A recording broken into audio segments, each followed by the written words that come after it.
नमस्कार। मैं डॉक्टर फरोग आलम, प्राकृतिक चिकित्सक। लीवर से जो पित्त निकलकर छोटी आंत में आता है वह भोजन को बिगड़ने से बचाता है, सड़ने से बचाता है और भोजन को पचाने में सहायता करता है। लेकिन साथ ही साथ यह एक कड़ा जहर भी होता है। किसी कारण से यदि पित्त की नली बंद हो जाती है तो फिर यह पित्त आंत में न उतरकर, छोटी आंत में न उतरकर सीधे सीधे रक्त में मिल जाता है, जिससे सारा रक्त ही विषाक्त हो जाता है। यही पीलिया रोग होता है। पित्त की नली बंद होने के कई कारण हैं, जैसे पित्त की पथरी, पित्त की नली का सिकुड़ जाना, ट्यूमर इत्यादि। बहुत अवस्था में बिवाइन, तांबा या पारे का जहर शरीर में घुल जाने के कारण भी बीमारी हो जाती है। इसके अलावा अनियमित आहार विहार, मानसिक उद्वेग, क्लोरोफॉर्म और आर्सेनिक युक्त जल पीने से भी बीमारी हो जाती है। बहुत बार मलेरिया, टाइफाइड, निमोनिया और हृदय रोग के साथ भी यह बीमारी आ जाती है। जब चूँकि पित्त पीला और जहरीला होता है, इसीलिए जब पीलिया हो जाता है तो पित्त के पीला होने के कारण त्वचा का रंग, आँख का रंग, पेशाब वगैरह सभी का रंग पीला हो जाता है। और जब रोग ज़्यादा बढ़ जाता है तो रोगी को हर चीज़ पीली दिखलाई पड़ने लगती है।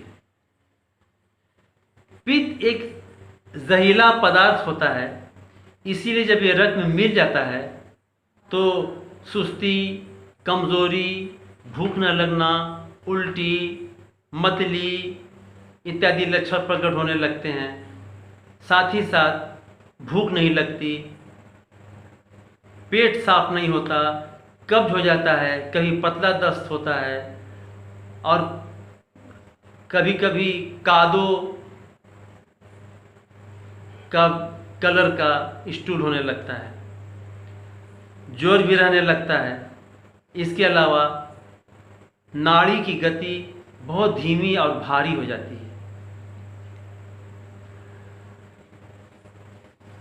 साधारण दर्जे का पीलिया सिर्फ भोजन सुधार और पथ्य परहेज से ही ठीक हो जाता है। इसके लिए किसी विशेष चिकित्सा की जरूरत नहीं पड़ती। तो यदि साधारण दर्जे का पीलिया है तो सुबह नाश्ते में सिर्फ फल लें और कुछ मत लें। फलों में खीरा या सेब या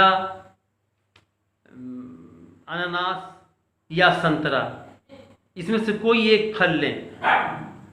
और दोपहर शाम के भोजन में चोकर समेत गेहूं के आटे की रोटी, बिना मिर्च मसाले और तेल की उबली सब्जियां, कुछ गेहूं अथवा जौ का दलिया और साथ में मूली युक्त सलाद। मतलब सलाद किसी भी चीज़ का रहे लेकिन उसमें मूली ज़रूर रहे। और फिर दोपहर के भोजन के 3-4 घंटे बाद 1 गिलास गन्ने का रस लें या नींबू और शहद मिला हुआ पानी पिएं। इसके अलावा जब भी पानी पिएं तो उसमें ज़रा सा नींबू का रस मिला लें और दिन भर में 2.5-3 लीटर पानी ज़रूर पी लें। मात्र इतने से ही साधारण दर्जे का पीलिया ठीक हो जाता है। लेकिन पीलिया यदि ज़्यादा बढ़ गया है, ज़्यादा स्थिति गंभीर हो गई है, तो फिर इसमें कुछ और चिकित्सा जोड़नी पड़ेगी। बाकी डाइट यही रहेगी। तो चिकित्सा सबसे पहले सुबह शौच से आने के बाद पेट पर आधे घंटे तक मिट्टी की पट्टी रखें। किसी साफ स्थान से एक हाथ नीचे से मिट्टी ले लें जिसमें किसी तरह कूड़ा करकट गंदगी खाद वगैरह ना हो, और उस मिट्टी को बारीक पीस लें और उसमें पानी मिलाकर लपसी की तरह सानें। मिट्टी इस तरह सानें कि पेट पर रखने पर बहने भी न लगे और बहुत सूखी भी ना हो। और जब भी मिट्टी साने तो उसमें हाथ न लगाएं, उसे खुरपी के माध्यम से सानें। सानने के बाद पीठ के बल चित लेट जाएं और पेट के ऊपर उस मिट्टी की पट्टी को नाभि से लेकर दोनों जंघे की सीमा रेखा तक आधा इंच की मोटाई में फैला दें और उसके ऊपर से एक उतना ही बड़ा ऊनी कपड़े का टुकड़ा डाल दें। बस यही मिट्टी की पट्टी रखने की विधि है। आधे घंटे बाद इस मिट्टी की पट्टी को हटा दें और उसके बाद 1 किलो कुनकुने पानी में 1 नींबू का रस निचोड़कर एनीमा लें। यह मिट्टी की पट्टी और एनीमा वाला काम सिर्फ 3 दिन करना है, 3 दिन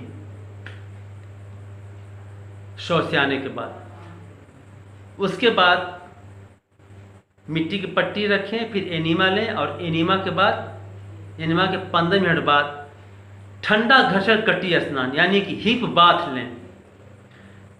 इसके लिए तो टब की ज़रूरत पड़ती है, लेकिन हिप बाथ का टब हर जगह होता नहीं, तो इसके लिए एक बड़ा सा प्लास्टिक का टब ले लें या नाद ले लें जिसमें गाय भैंस भूसा खाती हैं। उसमें ठंडा पानी भर लें, 1 गिलास पानी पिएं, सर को धोएं और सर के ऊपर एक भीगा गमछा लपेट लें और उस पानी के अंदर पैर को बाहर करके, पैर न डूबे, पैर को बाहर करके और बैठ जाएं।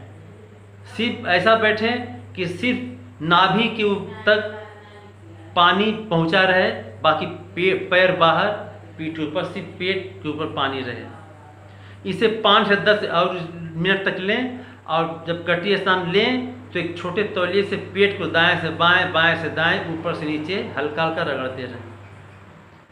इस तरह कटी स्नान लेने के तुरंत बाद आप शक्ति के अनुसार टहलें और टहल कर आने के बाद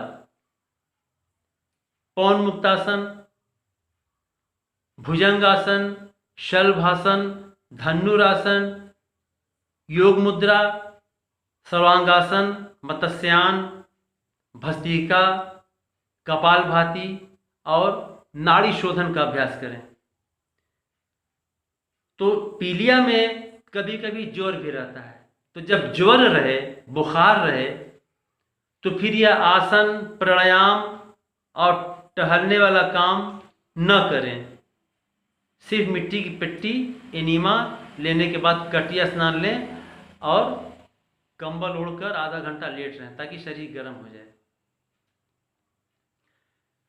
तो ये मिट्टी की पट्टी और एनीमा वाला काम जैसा कि मैंने पहले ही बताया कि सिर्फ 3 दिन करना है, लेकिन यह कटिया स्नान वाला काम जब तक पीलिया रोग ठीक न हो जाए तब तक चलाना है। और यही कटिया स्नान शाम को भी लेना है 5-6 बजे के बीच में और थोड़ा सा टहल लेना है। अब इसके बाद जो नाश्ता है ये मैंने पहले ही बता दिया है, फिर भी नाश्ते में एक बार और बता देता हूँ कि नाश्ते में फल ही रखें और कुछ न लें। फलों में वही खीरा या संतरा अथवा सेब या अनानास, साथ में 1 पाव दही भी ले सकते हैं, लेकिन यदि बुखार है तो फिर दही मत लें। इस तरह सुबह नाश्ते के 1 घंटे बाद आपको स्टीम बाथ लेना है, भाप स्नान, सारे शरीर का भाप स्नान। लेकिन भाप स्नान की सुविधा हर जगह तो होती नहीं, तो इसके लिए आप पैरों का गर्म स्नान लें और वो पैरों का गर्म स्नान हफ्ते में 4-5 दिन ले सकते हैं और इसे भी तब तक लें जब तक कि आपका पीलिया ठीक ना हो जाए। तो पैरों का भाप स्नान लेने के लिए एक बड़ी सी बाल्टी में सहने योग्य गुनगुना पानी भर लें, गर्म पानी जो सहने योग्य रहे, और ज़रा सा गर्म पानी और एक अलग बाल्टी में रख लें इसके बाद 1 गिलास पानी पिएं, सर को ठंडे पानी से धोएं, सर पर भीगा गमछा लपेट लें और कुर्सी पर बैठ जाएं और उस बाल्टी के अंदर अपना दोनों पैरों को डुबो दें। और डुबोने के बाद सारे शरीर को चादर से ढक कर ऊपर से 2-3 कंबल से अच्छी तरह अपने आप को लपेट लें। इस तरह यह पैरों का गर्म स्नान 5 से 20 मिनट तक करें। यह स्नान करने के तुरंत बाद सामान्य ठंडे पानी से स्नान जरूर कर लें। यदि ज्वर है साथ में तो फिर यह पैरों का गर्म स्नान न करें, सिर्फ सारे शरीर का स्पंज कर लें। ठंडे पानी में भीगी तौलिया भिगाकर सारे शरीर को स्पंज करें। फिर एक चिकित्सा और भी इसके साथ करनी है और वो है गर्म ठंडी सेक। दिन भर में लीवर की 2 बार गर्म ठंडी सेक करें। गर्म ठंडी सेक की विधि मैंने अपने पिछले वीडियो में बताई है, फिर भी एक बार और बता देता हूँ। इसके लिए एक गर्म पानी की थैली ले लें जो किसी भी मेडिकल स्टोर पर मिल जाती है, उसमें सहने योग्य गर्म पानी भर लें और एक बर्तन में, यदि गर्मी का दिन है तो फ्रिज की बोतल का पानी भर लें और उसमें एक छोटी सी तौलिया डाल लें। और जाड़े का दिन है तो फिर सामान्य ठंडे पानी से काम चलेगा। और फिर पीठ के बल चित लेट जाएं और लीवर के ऊपर उस गर्म पानी की थैली को 3 मिनट तक रखें। 3 मिनट के बाद उसको हटाकर तुरंत जो ठंडे पानी में अपनी तौलिया डाली है उस तौलिए को हल्का सा निचोड़ लें और उसे लीवर के ऊपर, पेट के ऊपर फैला दें। आधा मिनट बाद उसको पलट दें ताकि ठंडक उसकी बरकरार रहे और इस ठंडी पट्टी को 1 मिनट तक रखें। तो इस तरह 3 मिनट गर्म, फिर 1 मिनट ठंडा, फिर दूसरा राउंड 3 मिनट गर्म, फिर 1 मिनट ठंडा, फिर तीसरा राउंड भी 3 मिनट गर्म, 1 मिनट ठंडा और चौथा यानी कि आखिरी राउंड भी 3 मिनट गर्म, लेकिन 1 मिनट के स्थान पर 3 मिनट ठंडा रहेगा। इस तरह 3 मिनट गर्म, 1 मिनट ठंडा, फिर 3 मिनट गर्म, फिर 1 मिनट ठंडा, फिर 3 मिनट गर्म, फिर 1 मिनट ठंडा और फिर 3 मिनट गर्म और 3 मिनट ठंडा। इस तरह 4 राउंड करना है। यदि बुखार है तो फिर गर्म ठंडी सेक मत करें और गर्म ठंडी सेक जब भी करें तो ध्यान रखें कि नाश्ते के 1 घंटे बाद या भोजन के 2-3 घंटे बाद ही कर सकते हैं। दोपहर शाम के भोजन में वही चोकर समेत आटे की रोटी, बिना मिर्च मसाले और तेल की उबली सब्जियां, गेहूं अथवा जौ का दलिया और मूली युक्त सलाद, यह रहेगा। दोपहर भोजन के 3-4 घंटे बाद शाम को वही गन्ने का 1 गिलास जूस या शहद और नींबू मिला हुआ पानी पिएं। दिन भर में 2.5-3 किलो पानी ज़रूर पिएं और पानी जब भी पिएं उसमें ज़रा सा नींबू का रस ज़रूर मिला लें। और सुबह बासी मुंह 5 तोला मूली के रस में 1 तोला मिश्री मिलाकर सुबह बासी मुंह 10 दिनों तक पी लें। बस मात्र इतनी चिकित्सा है जिससे कितना हो गंभीर और कितना हो बढ़ा हुआ पीलिया रहता है, यह ज़रूर ठीक हो जाता है। तो मेरा यह वीडियो अगर आपको पसंद आया हो तो इसे सब्सक्राइब करें, लाइक करें और लोगों को शेयर करें। नमस्कार।